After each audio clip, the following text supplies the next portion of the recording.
Muy bien, buenas tardes, buenas noches, ¿qué tal? ¿Cómo están? ¿Cómo estás, Albert? Bien, vamos a ir resolviendo las preguntas de esta semana mientras vamos esperando que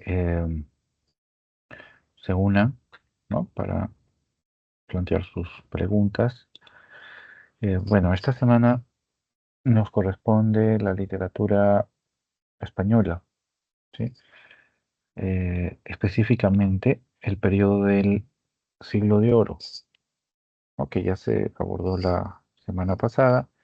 Se dio un primer acercamiento y ahora vamos a centrarnos, ¿no? En una de las etapas o en una de las vertientes, ¿no? Más importantes, que es la del teatro, el teatro del Siglo de Oro, ¿no? Centrándonos sobre todo en el teatro barroco, ¿no? De Calderón. Bueno, y ese es el tema de esta semana, ¿no? Que se desarrolla y que tiene como tema central o como obra central la vida y sueño, ¿no? De Calderón. ¿Mm? Muy bien, estos son los ejercicios, entonces vamos a empezar a explicarlos. A ver, ujú,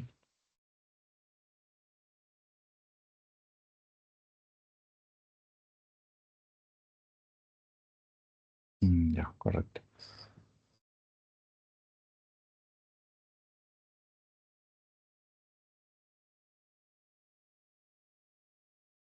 Muy bien, bien, vamos sobre la primera pregunta. Dice, la reflexión sobre, es una pregunta para completar, y nos pide encontrar el concepto, ¿no? Que se está definiendo.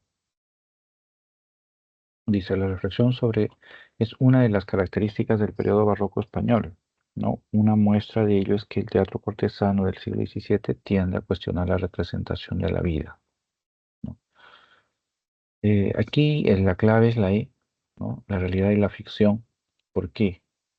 ¿No? Claro, una de las características en general del barroco, ¿no? Tiene que ver con esta mirada de inestabilidad, esta mirada de incertidumbre, acaso diríamos de escepticismo, que va a enmarcar todo el periodo barroco y que en lo que corresponde a la literatura, ¿no? En este caso al teatro, se va a reflejar esa temática a través de la, digamos, confrontación o contrastación entre la realidad y la ficción. Ajá. Darwin, ¿qué tal? ¿Cómo estás? Estábamos eh, desarrollando la pregunta número uno, pero bienvenido, Darwin. Dime si tienes alguna duda, alguna pregunta en general. Bienvenida a la pregunta. Ujú.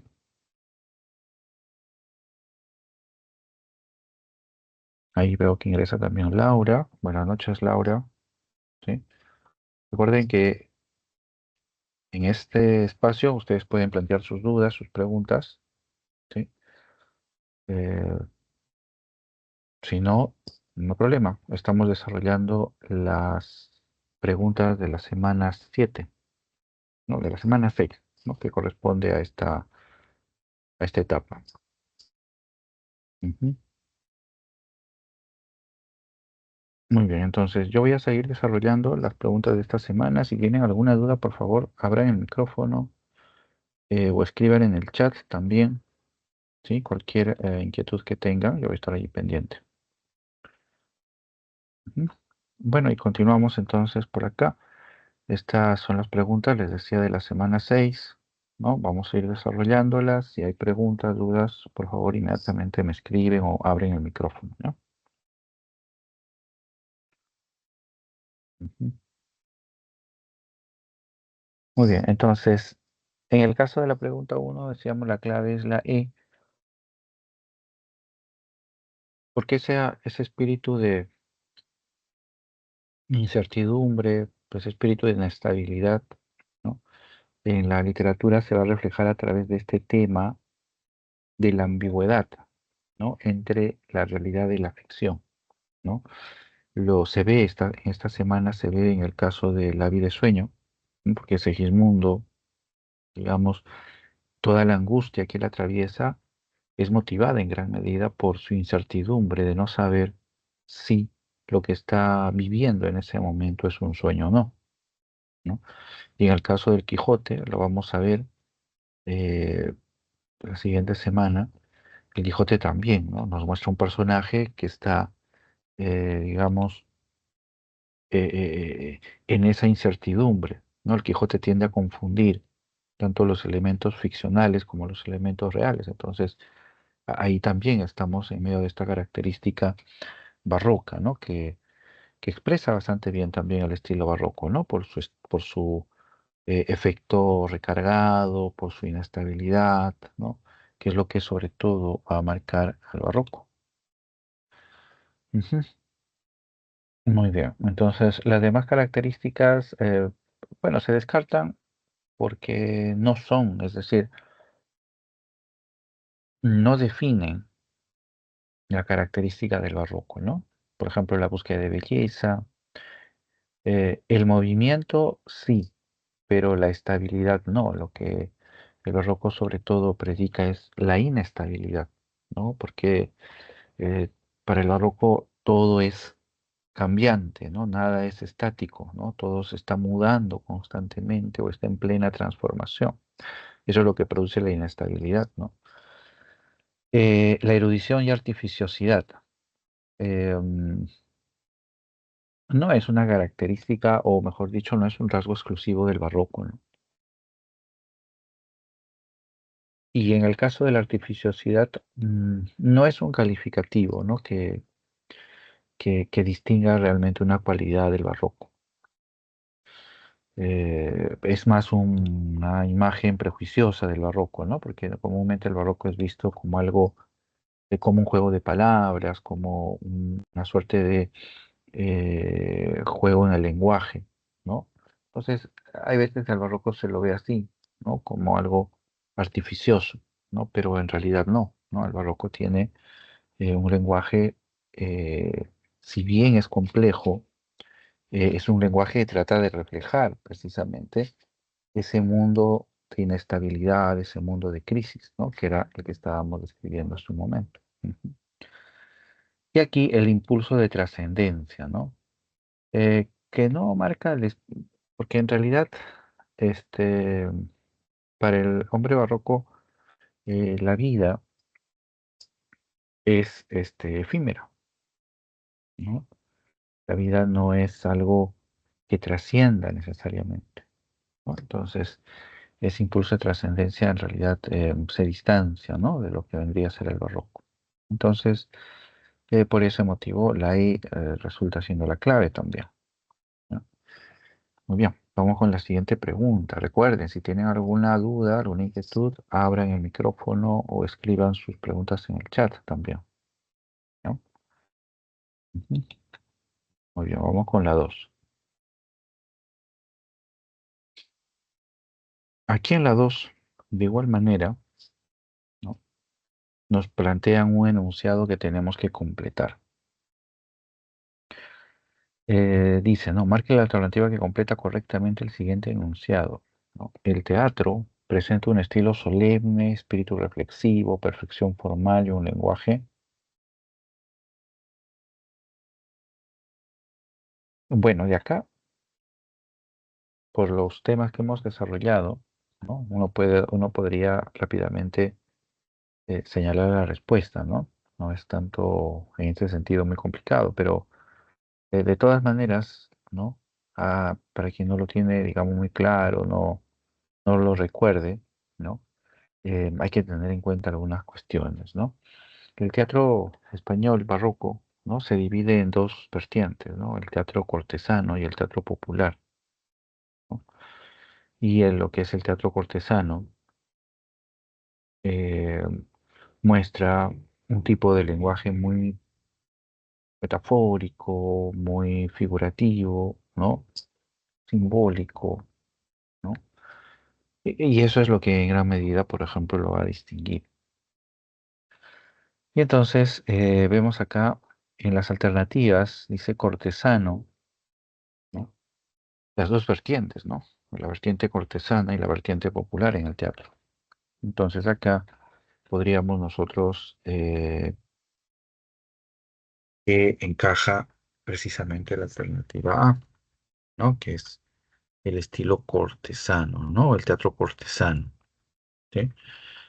Ese teatro presenta un estilo solemne, sí, porque tiende a ser reflexivo, ¿no? Y busca también la perfección formal, a diferencia del teatro popular, ¿no? El teatro popular, por el contrario, ¿no?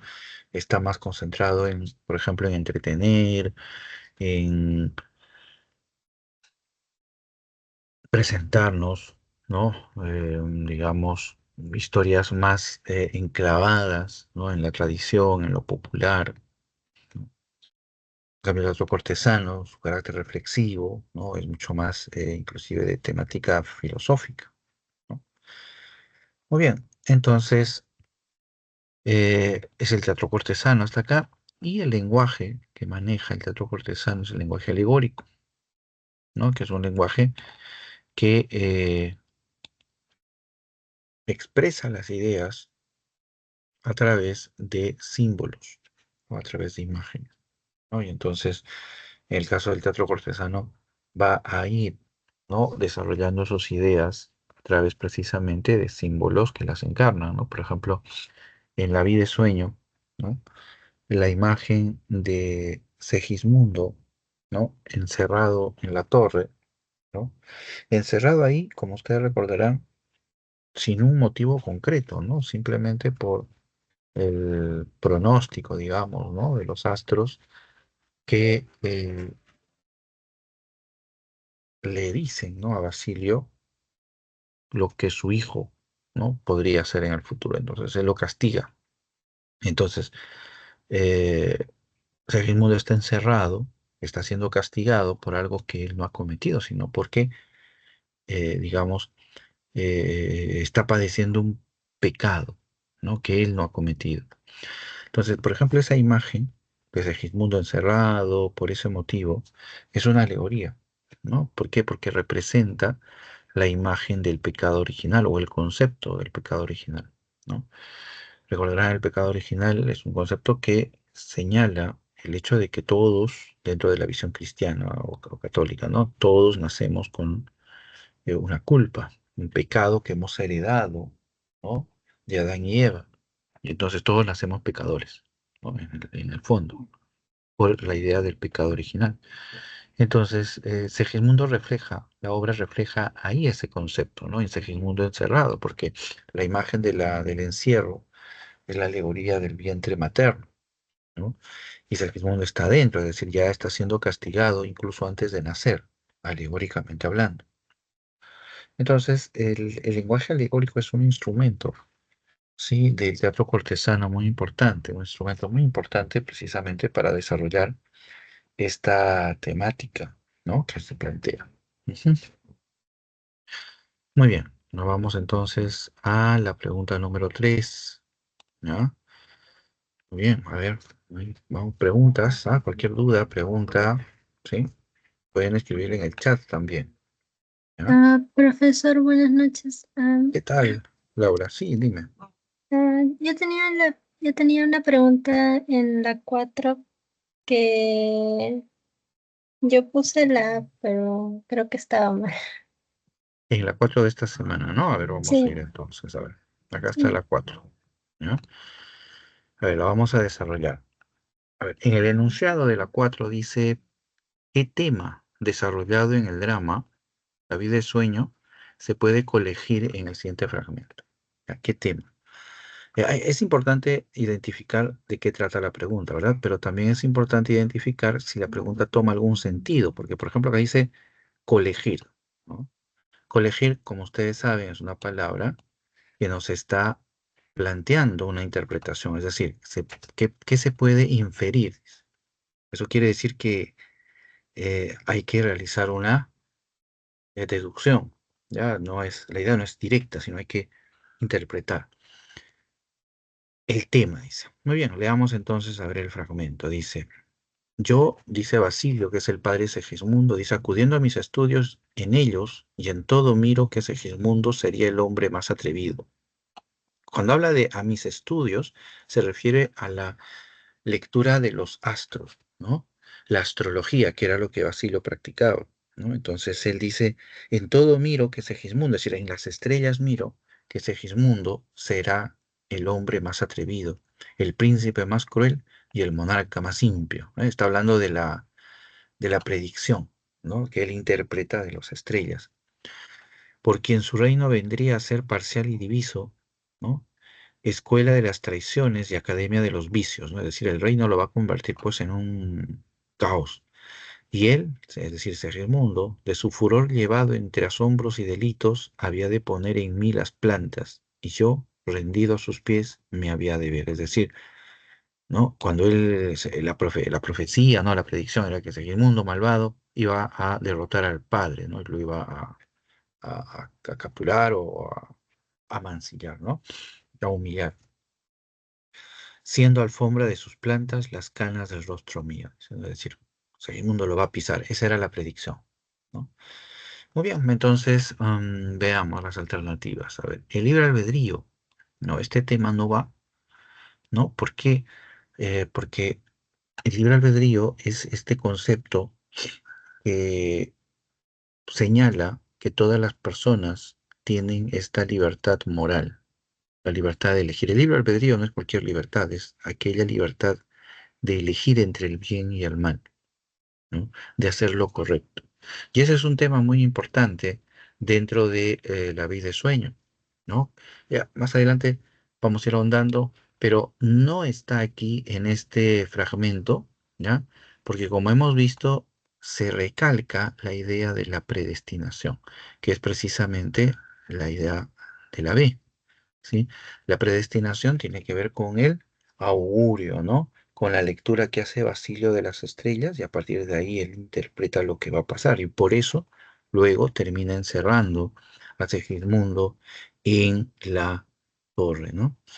La vida efímera no es un tema desarrollado en la vida de sueño, no, quizá por ahí alguna línea, pero no es un tema básico, troncal, ¿no? En la vida de sueño. Ajá. El perdón del hijo al padre, ¿no? Ay, sí, esa temática, ¿no? El momento cuando Segismundo toma prisionero a Basilio, ¿no? Ya Segismundo llega a tomar prisionero a Basilio, pero contrario a lo que Basilio creía, Segismundo lo perdona, ¿no? Eh, y además, hasta le pide perdón al padre también. Entonces hay una reconciliación, ¿no? Pero esa escena que está casi hacia el final de la obra no es esta que estamos viendo, ¿no? Esta escena es cuando Basilio está delante de la corte y le está hablando a todos, ¿no? Sobre por qué tiene encerrado a Segismundo, ¿no? Entonces no corresponde, ¿no? Ajá. Y la falta de libertad, ¿no? Que tiene que ver con el libre albedrío, que es un tema también central, importante en la vida de sueño, pero en esta ocasión no se está hablando de la libertad, ¿no? Cuando Segismundo habla, por ejemplo, de ese tema, sobre todo al inicio, ¿no? Cuando él está encerrado y llega Rosaura, ¿no? Y Segismundo, sin darse cuenta que ella lo escucha, empieza a recitar esos versos, ¿no? Sobre la libertad, ¿no? En la cual él reclama, ¿no? ¿No? Básicamente Segismundo dice, ¿por qué los seres más terribles, ¿no? Las bestias más infames tienen más libertad que yo, dice, ¿no? Básicamente ese es el primer monólogo que él desarrolla, ¿no? Bien, entonces el tema de la vez, ¿no? Perdón, el tema de esta pregunta es la predestinación, ¿no? Donde Basilio nos dice, ¿no? Que él, ¿no? Dice, lee en esos astros, ¿ya? Y los astros le van diciendo lo que está ocurriendo, ¿ya? Muy bien.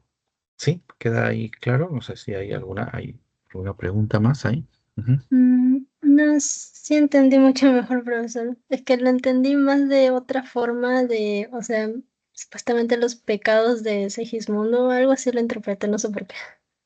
¿Y cuál pensabas que era la clave? No sé por qué. La... Bueno, Mm, claro, es un tema central en la obra claro. y, ujú, y, y sobre todo está presente en varios momentos. Eso sí es cierto, el tema de la libertad o la libre albedrío está muy presente en la obra, ¿no? Porque Segismundo lucha con esta idea de la libertad, o mejor dicho, con la estancia en la prisión, ¿no? Entonces, en varios pasajes reflexiona, ¿no? Pero como hemos visto acá en este fragmento, más se concentra en el tema de la predestinación, ¿no? Ujú. Muy bien. Muy bien. No sé si hay alguna pregunta, si no, continúo revisando, no se preocupen. Darwin, ¿hay alguna duda? Ujú. Ya, muy bien, no se preocupen. Yo sigo revisando entonces los ejercicios de esta semana y si ustedes tienen alguna duda en cualquier momento, simplemente me interrumpan. Ya no hay ningún problema. Bien, habíamos hecho esta dos, ahora la tres. La tres dice, ¿no? En el teatro cortesano barroco, como en la vida y sueño de Calderón de la Barca, hay una permanente reflexión sobre la constante mudanza de la condición del ser humano y de su fragilidad ante la muerte. En tal sentido, Segismundo como protagonista simboliza, ujú, dice, la inconstancia, esa viene a ser la clave, ¿no? Ujú. ¿Por qué llegamos a esta clave? A ver, em, dice, siempre es importante cuando uno analiza este tipo de preguntas, ¿no? Acercarse y ver bien el antecedente, ya que es una suerte así como de contextualización que plantea la pregunta, ¿no? ¿Por qué? Porque ahí en esa contextualización nos está señalando, ¿no? Digamos, los puntos, ¿no? Principales, ¿no? Por donde va a plantearse la pregunta, ¿no? Y entonces acá, por ejemplo, en este contexto nos habla dice, una permanente reflexión sobre la mudanza, ¿no? Del ser humano, la constante reflexión. ¿Por qué? Porque hay esa constante reflexión, porque Segismundo percibe, ¿no? Que la existencia humana es inconstante, ¿no? Esta inconstancia tiene que ver con la mudanza, con el cambio, ¿no? Y eso es algo, por ejemplo, que en la obra se ve, se representa de manera bastante elocuente, ¿no? Por ejemplo, esa imagen de Segismundo, ¿no? Segismundo, cuando lo vemos al inicio, es un prisionero, pero luego se transforma en el príncipe. Bueno, claro, él es el príncipe, esencialmente, pero cuando lo sacan de la prisión, él cambia su condición, ¿no? Y es ahora, ¿no? El príncipe. Y luego, cuando Basilio se da cuenta de que Segismundo, ¿no? Es muy problemático, manda a dormirlo y lo llevan de retorno a la prisión. Y luego de pronto una multitud ingresa a la prisión y saca a Segismundo de la prisión y lo unge como rey. Entonces, ¿qué tenemos ahí, por ejemplo, en esa secuencia? Constante mudanza, ¿no? Inconstancia, ¿no? Nada es estable, sino todo está en constante cambio, ¿sí? Un día Segismundo es prisionero, al siguiente es príncipe, al siguiente es prisionero, al siguiente es rey. Fragilidad en esa existencia, ¿no? Entonces, la inconstancia refleja eso precisamente, ¿no? Que la vida no es estable, sino se construye sobre la base de cambios, ¿no? De cambios constantes, ¿no? Y eso es lo que, repito, se observa en el caso de Segismundo, ¿no? De la prisión al castillo, del castillo a la prisión, de la prisión al castillo, y esa es más que nada la imagen, ¿no? De la inconstancia. Ujú. Muy bien.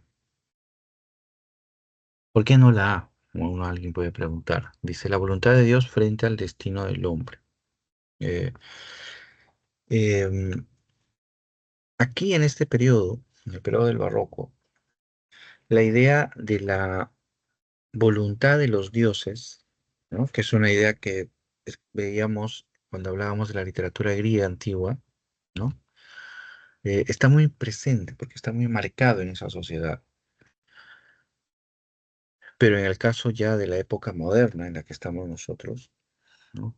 La voluntad de Dios ya no marca el destino del hombre, ¿no? Sino es el hombre el que construye su destino. Entonces, eso es lo que sobre todo busca recalcar, ¿no? El mundo del Renacimiento y el mundo del Barroco. Entonces, esto no encaja con la idea de permanente reflexión. Ve la nobleza más insigne de la corte polaca, ¿no? Eh, mm, bueno, eso no es lo que significa, ¿no? Eso no es lo que significa. Eh, mm, Porque aquí no tiene tanto que ver esto de la nobleza más insigne o más rica o más pudiente. La de el pecado con el que nace todo hombre, eso es el pecado original, ¿no? Eh, pero no hay relación, o sea, Segismundo podría representar el pecado original, bueno, sí, no, hace un momento lo estaba señalando, pero, ¿ya? Eh, hay que centrarnos en la obra, ¿no? Ujú. Muy bien. Sí, hay que centrarnos en la obra, ¿no? Y ver que este tema sí se presenta en la obra, pero no en el fragmento, o mejor dicho, no en el contexto que se está planteando. Acá no se habla del pecado original, ¿no? Sino de la condición humana, ¿no? Entonces, este tema que si bien está presente en la vida de sueño, no es el que nos está pidiendo la pregunta, ¿no? Dice el trato inhumano impuesto por vaticinios religiosos. Aquí supongo que se está refiriendo a la, este,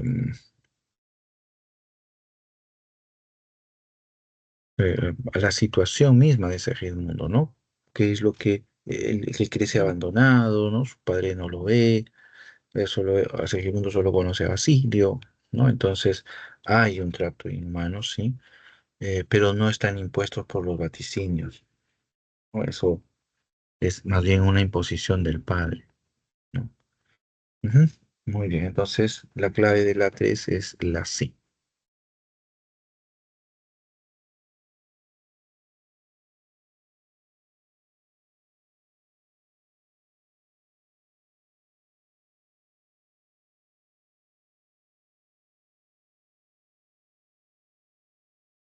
Ah, muy bien. Continuamos entonces con la 4, ya vimos la 4, vamos ahora a la 5.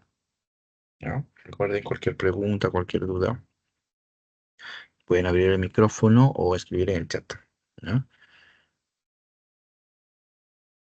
Muy bien, la pregunta dice, ¿no? A partir de la lectura del siguiente fragmento de la obra teatral La vida es sueño de Pedro Calderón de la Barca, marque la alternativa correcta con respecto al argumento. Es una pregunta sobre el argumento. Ya no es como en el caso anterior, que plantea una pregunta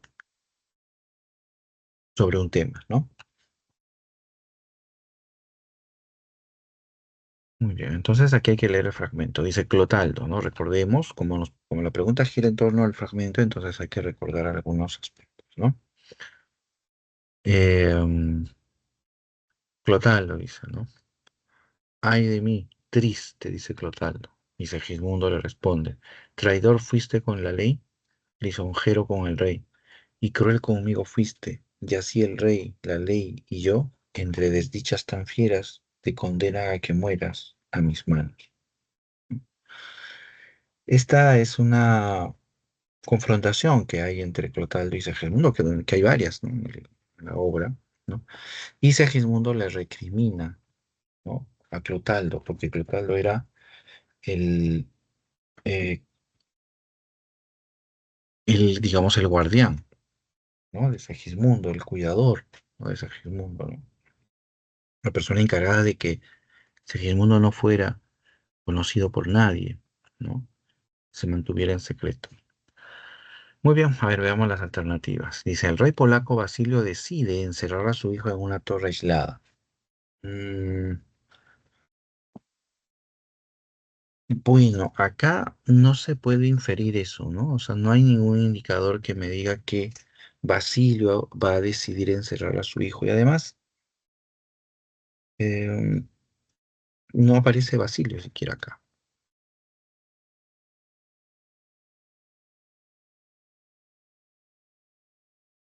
La B dice, vamos a borrar acá, ¿no? La B dice, Segismundo despierta en la corte del rey Basilio y se porta salvajemente. Am, Podría ser esta. Ya, lo que pasa es que lo siguiente. Hay dos momentos, ya, en donde Clotaldo y Segismundo se ven cara a cara, ¿no? Y donde eh, Segismundo, digamos, le habla a Clotaldo ya con conocimiento de los hechos, ¿no? Y la primera, que es cuando Clotaldo está cuando Segismundo está en el castillo, ¿no? Y se despierta, eh, ¿no? Y se sorprende, ¿no? Porque él era prisionero y ahora es ¿no? Una persona, este, de la realeza, ¿no? Entonces, ese es el momento cuando se enfrentan los dos, ¿no? Porque Segismundo le recrimina a Clotaldo todo lo que él ha atravesado. Y el otro momento cuando se encuentran los dos es cuando hacia el final, ¿no? Segismundo es rescatado de la torre por la multitud y y va a enfrentar al padre. En ese punto, en ese camino, Segismundo se topa con Clotaldo. Y Clotaldo está muy seguro de que Segismundo lo va a matar, ¿no? En venganza, ¿no? Pero eso no ocurre, ¿no? Al final se reconcilia, ¿no? Segismundo lo perdona, ¿no? A Clotaldo. Entonces, cuando dice acá, Segismundo despierta en la corte del rey Basilio y se porta salvajemente, podría ser la clave quizás, pero em,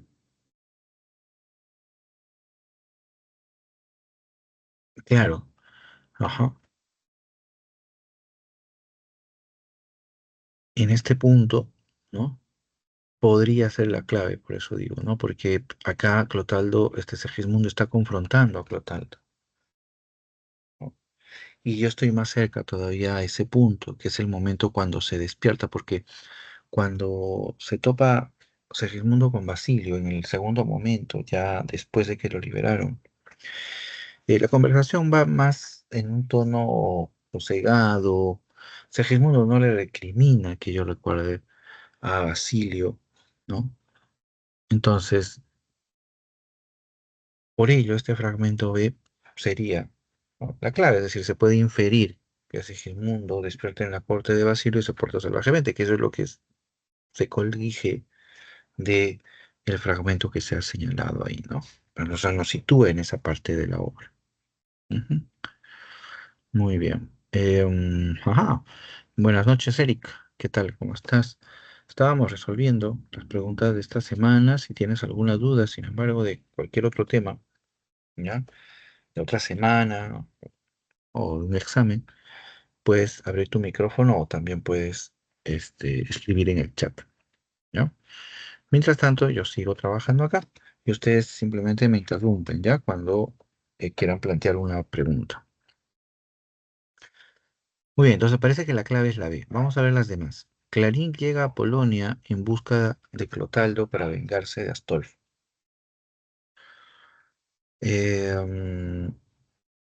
Bueno, específicamente, Clarín no es que quiera, no es quien quiera vengarse de Astolfo, eso lo sabrá, ¿no? Y, y Clarín, ¿no? Está acompañando a Rosaura. Entonces ahí es donde no cuaja esta alternativa, ¿no? Cuando la analizamos un poco y vemos que no corresponde, ¿no? En el caso de la D, dice Rosaura encuentra casualmente a Segismundo y pactan vengarse juntos. Eso no ocurre en la obra, ¿ya? Eso no ocurre. No hay ningún momento donde los dos se unan y planifiquen, ¿no? Vengarse contra Storm. La D, dice Rosaura, encuentra casualmente a Segismundo y pactan vengarse juntos, ¿no? Eh, Eso no sucede tampoco. Eso no sucede. No, sí, Rosaura y Segismundo se encuentran, ¿no? En la torre. Pero de ahí no va más, en este caso, ¿no? Es decir, no hay un pacto, ¿no? De lucha, ¿no? De venganza, ¿no? Por parte de Segismundo. Y luego dice, ahí lo puse en subrayado.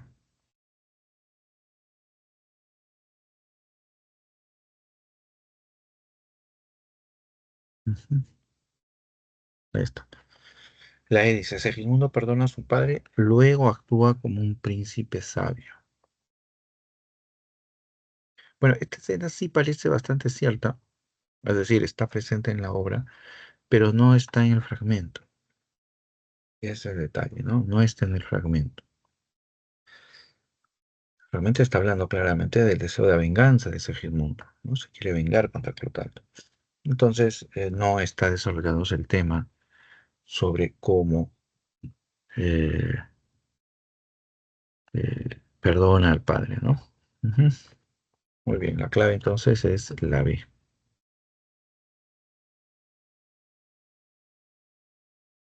Ujú. Muy bien, a ver, ahí se borra. Ahí está. Muy bien, llegamos a las 6. No sé si hay alguna pregunta hasta acá. Em, Eric, muy bien. A ver, Eric me escribe, dice, profesor, ¿me puede ayudar en la 4 porque no puede ser la D? Ya vamos con la 4 acá que estábamos viendo. Y me dices, ¿por qué no puede ser la D? Justo lo habíamos estado viendo hace un segundo. Acá el tema en la D dice el perdón del hijo al padre, ¿no? Entonces, aquí lo que tendría que explicarse es cuando Segismundo, ¿no? Le, digamos, captura al rey Basilio y Basilio creyendo que Segismundo lo va a matar, pues al final, digamos, em, desfallece, ¿no? No es que muera, ¿no? Pero me refiero, este,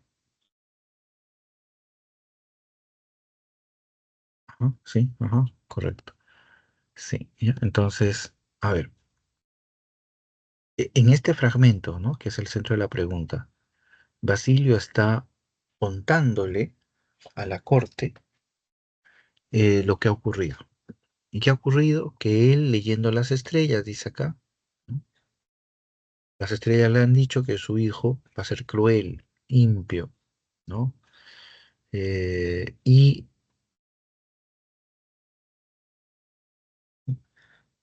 Basilio expone eso para excusar el hecho de que le hayan cerrado a Segismundo. Entonces acá se está hablando del encierro de Segismundo, ¿no?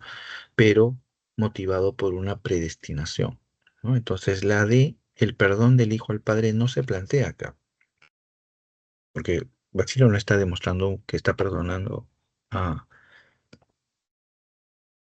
a Segismundo, ¿no? O que Segismundo vaya a perdonar a Basilio, ¿no? O sea, no hay el concepto de el perdón, ¿no? Que sí hay en otros pasajes de la obra, ¿no? Cuando se reconcilian los dos, ¿no? Cuando casi en la escena final el padre, pues arrodillado, le pide perdón bueno, el padre, perdón, Segismundo, ¿no? Le pide perdón al padre, ¿no? Entonces ahí. Pero acá en el fragmento, repito, Basilio solamente está contando cómo interpretó a partir de las estrellas este augurio contra su hijo, ¿no? Esa es la idea. Ujú. Muy bien, sí, no sé si hay ahí alguna duda o quedó claro. Ujú. Todo claro, profe. ¿Puede ayudar también en la 7 y en la 8? Ya, correcto. A ver, no me escuché bien. Voy a poner acá. En la 7 y en la 8. Ah, la 7 y la 8. Ya. A ver, si justo estábamos llegando. Estamos en las 6. Acabamos en las 5. Vamos a las 7 y la 8, ya que me estás mencionando. Y después volvemos a las 6 si es que queda algo pendiente. Dice las 7, ¿no? ¿Qué enunciado relacionado con el argumento de la vida y sueño de Calderón de la Barca se puede deducir a partir de la lectura del siguiente fragmento? ¿No? Lo que nos está diciendo es, a partir de leer este fragmento, ¿no? Deduzcamos a qué parte del argumento se refiere, ¿no? Ese es el punto. Entonces vamos a leer el fragmento. Dice, Segismundo habla, ¿no? Sentencia del cielo fue, por más que quiso estorbarla, él no pudo. ¿Y podré yo, que soy menor en las canas, en el vapor y en la ciencia vencerla? Señor, levanta, dame tu mano, que ya que el cielo te desengaña, de que has errado en el mundo de vencerle, humilde aguarda mi cuello, a que tú te vengues, rendido estoy a tus palmas, dice, ¿no? Entonces, en esta escena, Segismundo le está hablando al padre. Estamos en el momento ya de la reconciliación,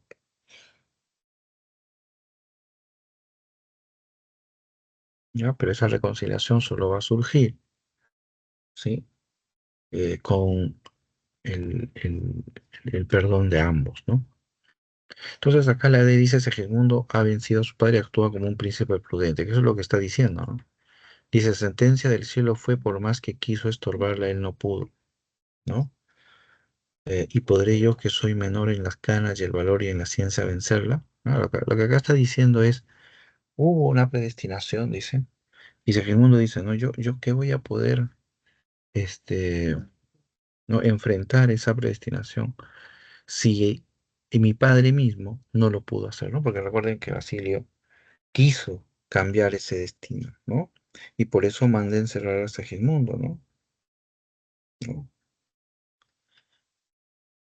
Ujú. Ahora, cuando dice Señor, levanta, dame tu mano, le está hablando a Basilio, ¿no?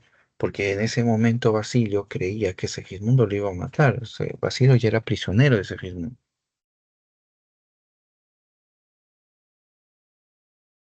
Entonces, Basilio cree que Segismundo lo va a matar en venganza por haberlo encerrado, ¿no? Ajá. Pero Segismundo le dice, no te preocupes, levántate, dice, ¿no? Que ya que el cielo te desengaña, dice, de que has cerrado en el modo de vencerle, humilde aguarda mi cuello a que tú vengues, rendido estoy a tus plantas, dice, no, Segismundo. Entonces le está pidiendo perdón al padre, le está diciendo, bueno, ya, tú decides lo que haces conmigo, ¿no? Entonces de esa manera él actúa con prudencia, ¿no? No actúa, no explota, ¿no? Como lo hace, por ejemplo, la primera vez que despierta, ¿no? En el castillo donde Segismundo explota, trata de matar a medio mundo. Entonces, eso es lo que marca sobre todo la 7, ¿no? ¿Sí? Hasta ahí bien. Si hay alguna duda con la 7, por el chat o el micrófono. Ujú. Muy bien, vamos con la 6 entonces. Ah, no, con la 8, perdón, con la 8.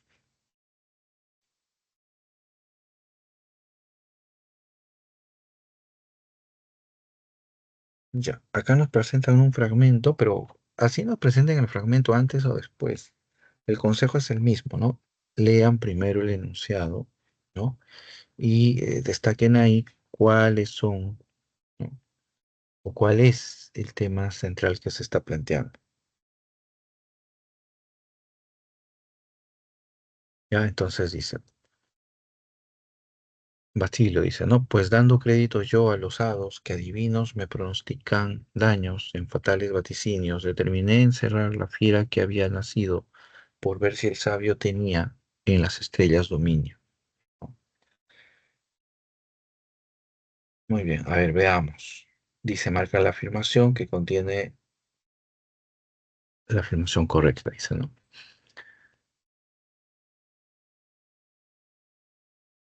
El rey Basilio, dice, le confiesa a la corte que encerró a su hijo Segismundo. Bueno, ajá.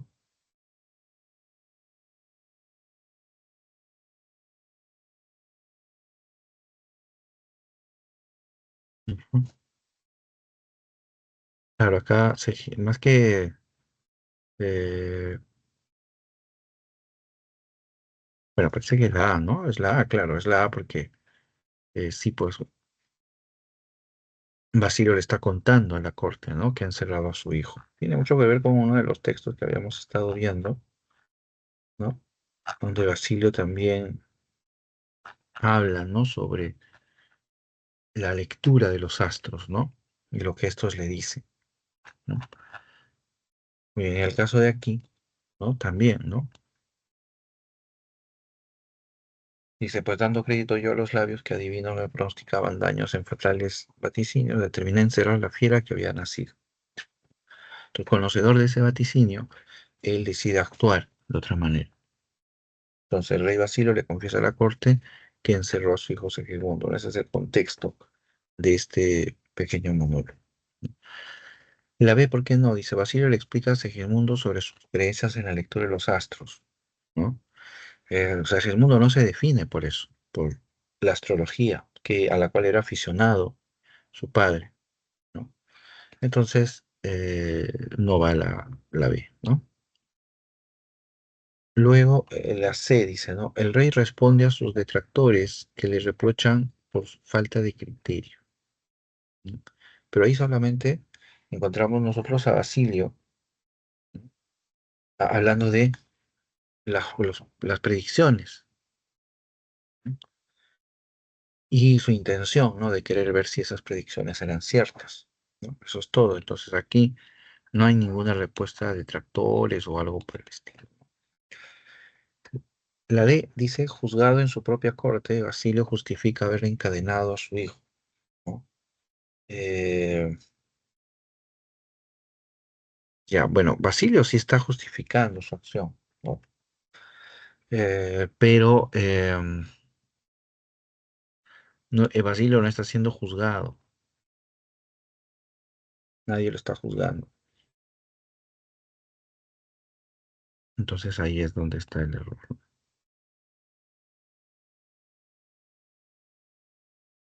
Y la E dice, Basilio suplica perdón a Segismundo por creer ciegamente en un augurio, ¿no? Bueno, ese no es el motivo de por qué exactamente Basilio le pide perdón a Segismundo, ¿no? Sino es porque lo ha encerrado, ¿no? Entonces, ahí es esta negativa, ¿no? Ujú. Muy bien, entonces ahí tenemos la clave A, ¿no? De la pregunta, esta es la pregunta 8, ¿no? Ujú. Profe, Dime, una pregunta. ¿Por dime. qué, cómo ocurre esa escena de la corte? De la corte, la que se describe. Ya. Eh, Primero se da la escena cuando Segismundo está en la torre, aparece Rosaura, ¿no? Clotaldo toma prisioneros a Rosaura, ¿no? Y entonces tiene que comunicarle al rey. Entonces, la siguiente escena, estamos en la corte, ¿sí? Es decir, en el ambiente, ¿no? Principal, ¿no? Del castillo. Y ahí, ¿no? Basilio, ¿sí? Ya lo encontramos hablándole a los demás sobre la existencia de su hijo. Y sobre todo él va explicando por qué lo ha encerrado, ¿no? Y esa, eh, digamos, esa confesión tiene un objetivo, que es de que Segismundo sea declarado rey. ¿Por qué? Porque hasta ese momento Basilio tenía digamos, un heredero, ¿no? De alguna forma, que era Astolfo. Y entonces por eso Basilio decide contarle a todos sobre la existencia de Segismundo para precisamente, ¿no? Evitar que Astolfo sea el nuevo rey, ¿no? si no lo sea Segismundo, ¿no? Eso es el contexto que se desarrolla en la corte, ¿no? En ese momento cuando Basilio está confesando que ha encerrado a su hijo y sobre todo, ¿por qué lo ha encerrado? ¿No? Esa es la idea principal, sobre todo. Ujú, ¿sí? ¿Me queda claro? Ujú. Entonces, Basilio no es juzgado. No, no, Basilio no es juzgado porque es tomado prisionero, sí, ¿no? Pero cuando todo el mundo pues teme lo peor, ¿no? Pues Segismundo se quiere vengar, al final Segismundo no se venga del padre, ¿no? Es más, se reconcilia, ¿no? Le pide perdón. Y entonces ahí es donde Segismundo muestra, ¿no? Que tiene un espíritu mesurado, un espíritu centrado en la justicia, etcétera, ¿no? Eso es lo que se plantea, ¿no? Ujú. Muy bien. Ok, profe, gracias. Ujú, correcto, muy bien. Bien, no sé si hay alguna otra pregunta. Pueden ustedes escribir en el chat también, ¿sí? Sus dudas.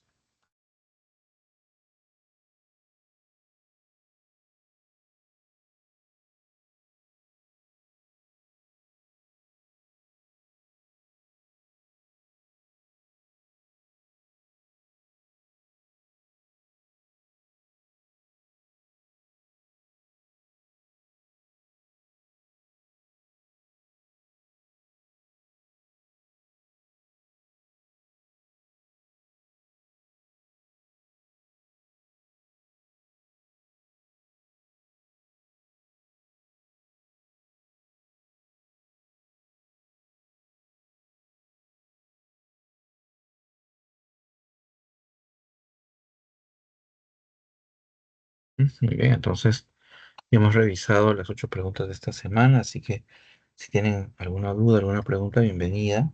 Sí, la pregunta, la inquietud para poder resolverla.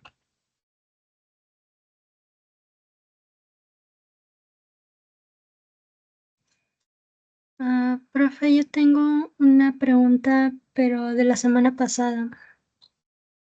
Ya, está bien, por supuesto. Dime qué pregunta era, voy a descargarla. Las 7. Las 7. Ujú.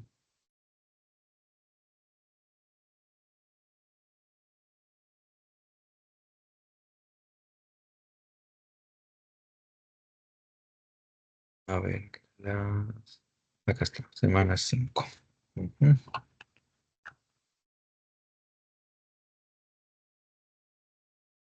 Ya llegué a las semanas anterior y la pregunta 7.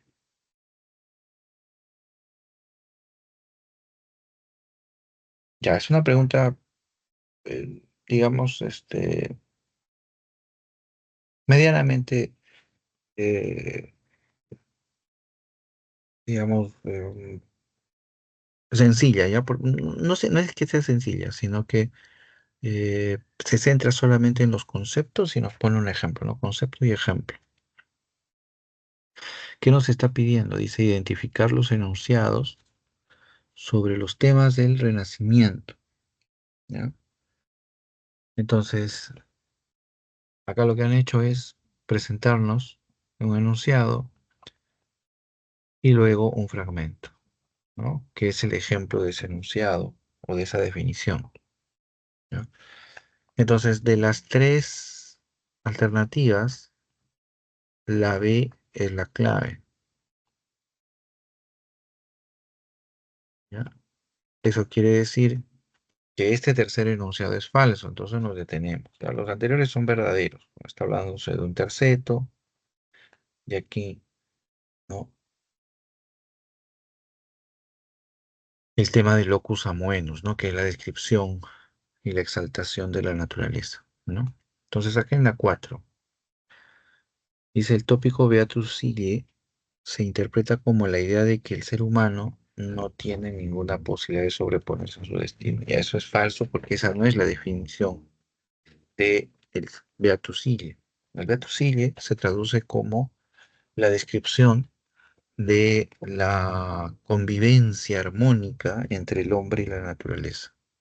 Esas imágenes de un paisaje bucólico, ¿no? Un paisaje idealizado, este, eso es a lo que se refiere, ¿no? Eh, la idea del Beatus Ileia, pero es importante ahí marcar una diferencia.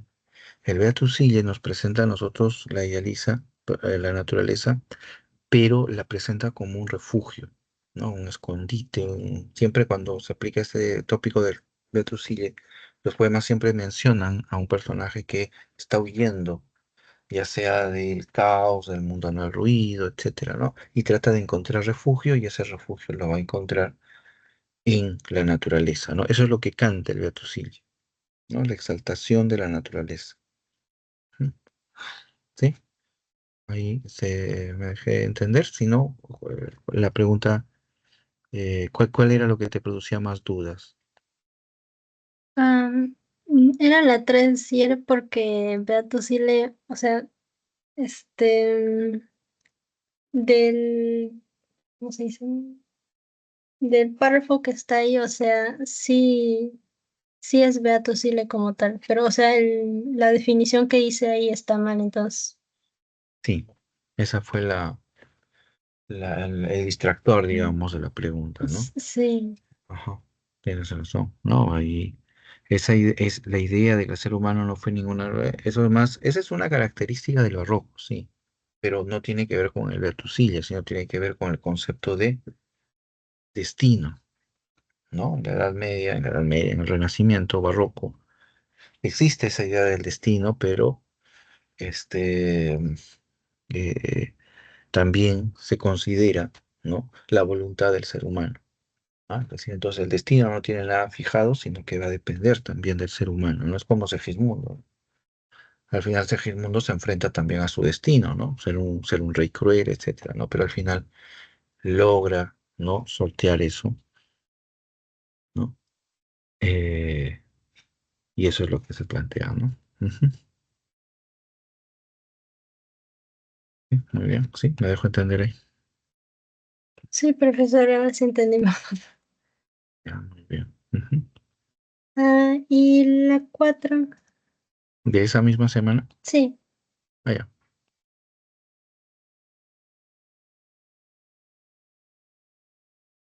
ya, esa es la 4. Ya. La 4 ya, tiene como clave la D. ¿Por qué? Aquí nos presentan a nosotros un fragmento, ¿ya? Y nos piden identificar, ¿no? La afirmación correcta con respecto a ese fragmento.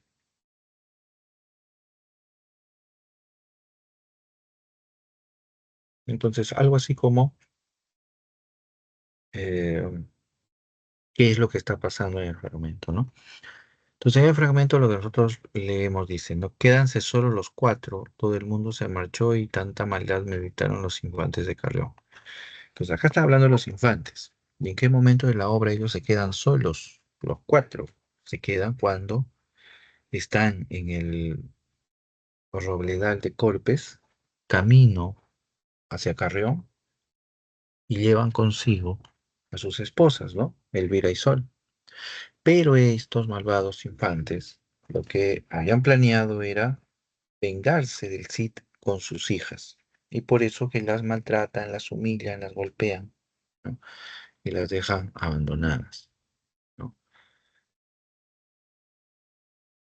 Y entonces, eso es a lo que se refiere acá, dice, ¿no? Quédanse solo los cuatro, todo el mundo se marchó, tanta maldad meditaron los infantes de Carrión. Escuchad bien, esposas, dice el infante, ¿no? Vais a ser escarnecidas de estos montes las dos, nos marcharemos dejándolos aquí a vosotras, y no tendréis parte en nuestras tierras del condado de Carrión.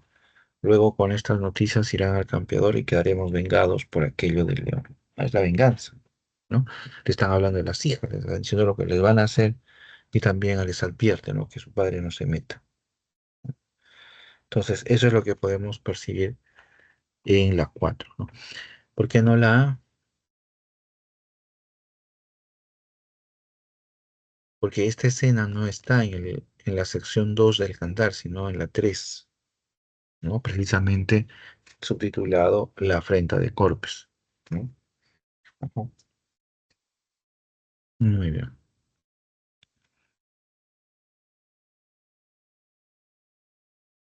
Entonces esto no es porque no va. O sea, no ese es el cantar.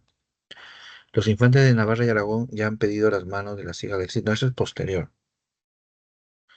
Porque después de la venganza de los infantes con las hijas, se producen las cortes de Toledo, son llamados, el infante se bate a duelo, etcétera, ¿no? Y el matrimonio se deshace. Solo después de eso es cuando aparecen los infantes, ¿no? De Navarra y Aragón, ¿no? Y piden en matrimonio, ¿no? A las hijas del, ¿no? Entonces no corresponde.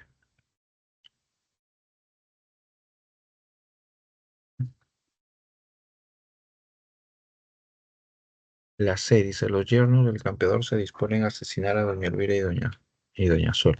Bueno, ellos no tienen planeado matarlas en realidad, ¿no? Ellos lo que quieren es simplemente vengarse del Cid, ¿no? Ajá, entonces ellos no pretenden, ¿ya? Asesinar a...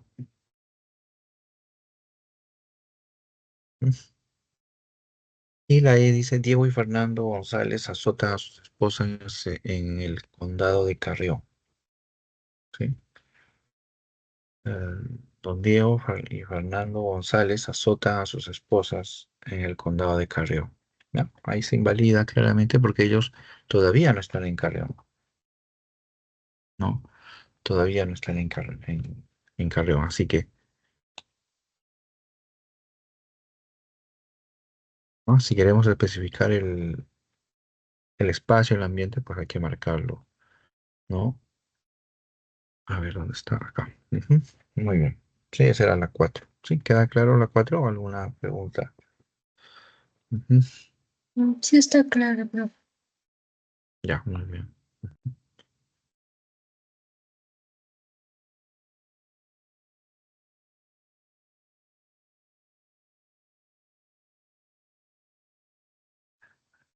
No he estado compartiendo, me parece, el ejercicio 3, ¿no? Me parece. La semana 5. No, este de acá, creo que no había estado compartiendo. A ver qué me han escrito ahora. Ajá, muy bien. A ver.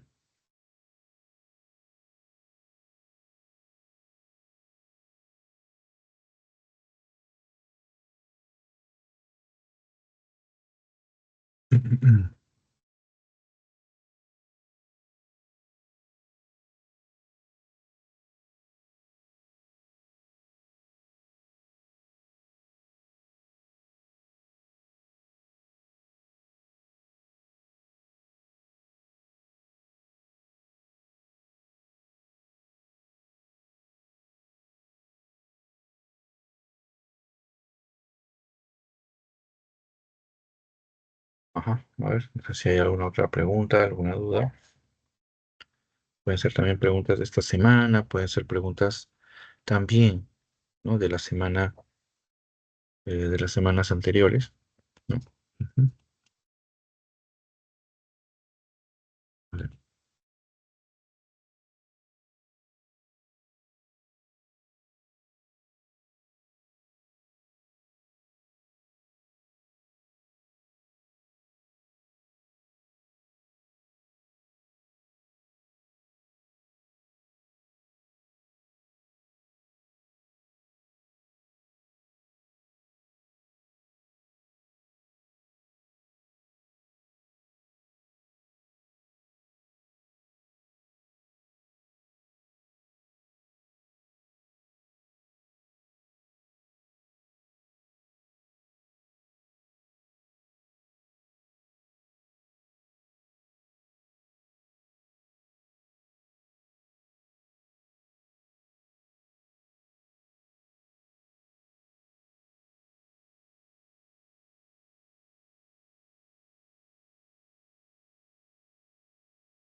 Buenas noches, profesor.